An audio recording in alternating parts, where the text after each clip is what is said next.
जनसंवाद न्यूज, सत्य आणि विश्वासाची बातमी। उल्हासनगरच्या विठ्ठलवाडी पोलीस ठाण्याच्या हद्दीत ठाकरे गटाचे उमेदवार धनंजय बोडारे यांच्या कार्यकर्त्यांच्या गाडीवर मध्यरात्री दगडफेक करण्यात आली। यावेळी बोडारे यांची मुलगी धनश्री बोडारे ही सुद्धा एका गाडीत होती।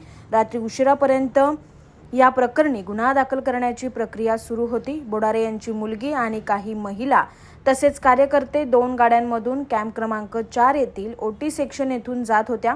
यावेळी काही अज्ञात इसमांनी या गाड्यांवर दगडफेक केली।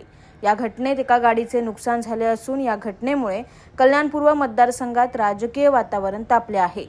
रात्रीच्या गाड्या फिरतायत, त्यातून काय पैसे वाटप होतंय अशा प्रकारचं फोन आल्यानंतर आमचे काय कार्यकर्ते, माझी मुलगी त्या ठिकाणी गेली धनश्री, ते त्या गाड्यांच्या मागे जात असताना पंचायत हॉल या ठिकाणी अचानक 10 ते 15 लोकांनी त्यांच्या गाडीवर घेराव घातला, त्यांनी गाडवली यांनी आणि मग गाडीवर ते लोखंडी दांडे, बॅट, हॉकी स्टिक, स्टंप यांनी हल्ला केला।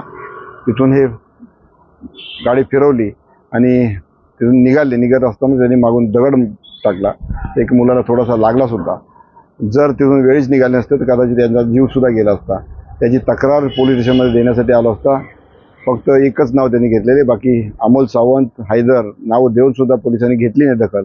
इतर जवळपास 15 ते आसपास असाच प्रकार या ठिकाणी वारंवार होईल। आजच्या रात्रीत काही होऊ शकतं, कारण मोकाट सुटलेले गुन्हेगार या ठिकाणी फिरतायत।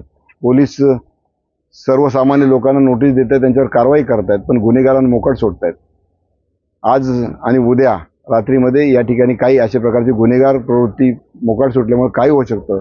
अशा प्रवृत्तीकडून सर्वसामान्यांना किंवा आमच्या कार्यकर्त्यांना काय धोका झाला त्यांना संपूर्ण जबाबदारी पोलीस प्रशासनाची असेल, याची नोंद घ्यावी। कायद्याचं राज्य राहिले नाही, पुन्हा सिद्ध होते। आकाश सहाने, जनसंवाद न्यूज, उल्हासनगर।